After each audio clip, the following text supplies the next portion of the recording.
Welcome into the HD tutorial, a learner forever. Now, this is the next one topic of the sensor, that is a tilt sensor. विद्यार्थी मित्रांनो, tilt sensor हे कुठं use करतात? चला तर पुन्हा एकदा आपण सुरू करूया आपल्या अभ्यासाच्या सुंदर प्रवासाला. आपण सेन्सर बद्दल माहिती मिळत होतो. Sensor is the who sense the physical parameter convert into the electrical quantity. This is non as a sensor. सेन्सरचे दोन टाईप पडतात, एक म्हणजे ऍक्टिव्ह सेन्सर असते, एक म्हणजे पॅसिव्ह सेन्सर असते. ज्या सेन्सरला एक्सटर्नल सोर्स ऑफ एनर्जी लागते टू जनरेट द आउटपुट त्याला म्हणतात पॅसिव्ह सेन्सर. आणि जे सेन्सर असे आहेत का ज्यांना एक्सटर्नल सोर्स ऑफ एनर्जी लागत नाही टू जनरेट द आउटपुट त्याला म्हणायचं ऍक्टिव्ह सेन्सर. म्हणजे पिझो इलेक्ट्रिक असेल, इलेक्ट्रोमॅग्नेटिक असेल, ते सगळे तुमचे काय होतात पॅसिव्ह सेन्सर मध्ये, ऍक्टिव्ह सेन्सर मध्ये असतात. पॅसिव्ह सेन्सर मध्ये रेझिस्टिव्ह, कॅपॅसिटिव्ह, इंडक्टिव्ह टाईप मध्ये LM35, थर्मिस्टर, देन आपण जे मागे बघितलं होतं LDR, हे सगळे सेन्सर त्याच्यामध्ये जातात. आज आपल्याला टिल्ट सेन्सर हे बघायचं आहे. तर विद्यार्थी मित्रांनो, टिल्ट सेन्सर कुठे यूज करतात? It is use in your video game player.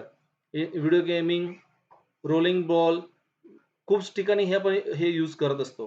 तर व्हिडिओ गेम प्लेयर मध्ये आता हे वर्किंग प्रिन्सिपल मध्ये हे बघा, मर्क्युरी ह्या ह्या कॅपिलरी मध्ये मर्क्युरी असणार आहे आणि हा तुमचा एक बॉल असणार आहे. तर या ठिकाणी जेव्हा बॉल ह्या दोघांमध्ये इन्सर्ट होईल त्यावेळेस तो काय होणार आहे, स्विच क्लोज होईल आणि जर निघाला तो स्विच ओपन होत असणार आहे. तर हा जो आहे अँगल ऑफ इन्क्लिनेशन वरती हा सेन्सर वर्क करत असतो.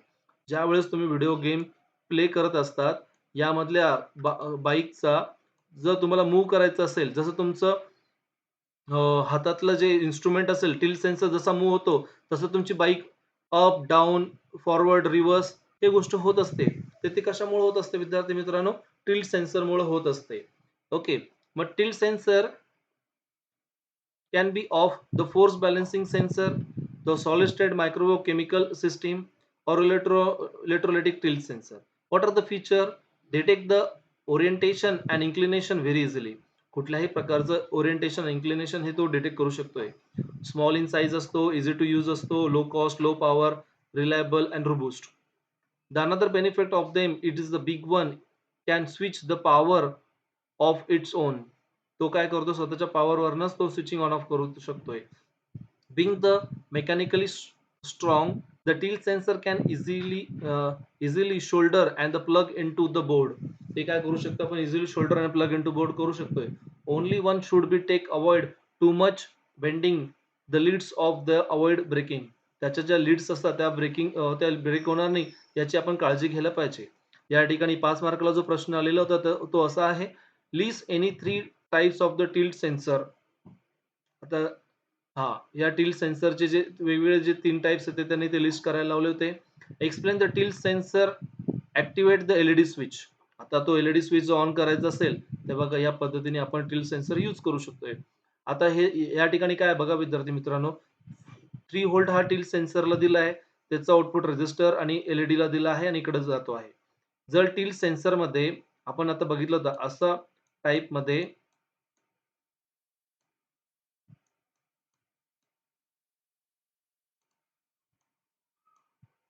ओके, या टाइप मध्ये तुम्ही बघितलं तर सेन्सर याच्यावरती तो जो बॉल आहे, जोपर्यंत याच्यावर इन्सर्ट होत नाही तोपर्यंत हे करंट इकडून इकडे फ्लो होणार नाही. जर तो मूव्ह झाला तर ते काय होईल, करंट फ्लो व्हायचं थांबून देईल. तर ह्या पद्धतीने तुमचं टिल्ट सेन्सर हे वर्क करत असणार आहे. तर तुम्ही काय म्हणणार, याला सिग्नल कंडिशनिंग म्हणणार आहात. Give any two application of the tilt sensor. काय काय ऍप्लिकेशन आहे? It is used the force balancing sensor. It is used in angle inclination type like video game player वगैरे त्या ठिकाणी आपण यूज करू शकतोय. तर यामध्ये जो महत्वाचा प्रश्न आहे, what is the signal conditioning of the LDR. Okay, what are the features of the LDR, हे तुम्हाला विचारलं जाऊ शकते. चला तर मग पुन्हा एकदा वन बाय वन आपण टॉपिक बघूया. Tilt sensor are used to detect the orientation and inclination of an object. ऑब्जेक्टच्या ओरिएंटेशन आणि इन्क्लिनेशन वरती तो काय करत असतो, डिटेक्ट करत असतो. It is also called the mercury switch, tilt switch और रोलिंग बॉल स्विच.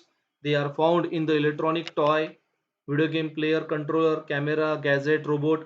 हे बघा हे ऍप्लिकेशन आहे. It is use in the toys, remote, video game controller, camera, gadget, robot, etc.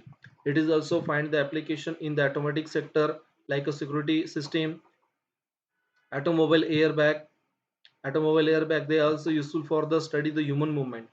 ह्युमनच्या मुवमेंटला सुद्धा आपण हे टिल्ट सेन्सर यूज करू शकतोय. कन्स्ट्रक्शन कसं असतं, a tilt sensor has the cavity of the some shape, typically the cylindrical, but can vary according to the application requirement. Inside this cavity, a conductive free mass such as the bob of mercury and the rolling ball is suspended. At one end of the cavity, the two conductive elements are attached. These are also called the pole. The advantage of a mercury ball is that it becomes dense enough that it does not bounce, and so the switch is not susceptible to variation. But the disadvantage is that it is very extremely toxic because the mercury is used. On the other hand, the ball sensor is make its own shelter and the cause no risk of the pollution. What is the working principle? The working principle of a sensor will be a clear show in the figure. When the sensor is oriented to the downward direction, the pole are downward and the rolling ball is also downward to the pole. The two pole are get shorted and it is act as the close switch. When the ball is upward, the pole are get separated and then this is act as the open switch. Working principle इतकं easy का त्याच्यामध्ये त्यांनी सरळ दिलेलं आहे. Rolling ball जर त्या pole वरती पडला तर स्विच क्लोज होते आणि रोलिंग बॉल जर आउट ऑफ असेल पोल पासून लांब असेल तर तो काय असणार आहे, ओपन स्विच म्हणून ऍक्ट होणार आहे. ठीक आहे. यामध्ये sensor is a force balancing sensor, then MEMS, the solid state micro electrochemical system is used in their electrolytic tilt sensor. These are the type of the tilt sensor. Then these are the features. Okay, this is a signal conditioning already we have discussed. On the next lecture we will be going to discuss the next one sensor, that is the ultrasonic sensor. Thank you so much. Stay tuned with us.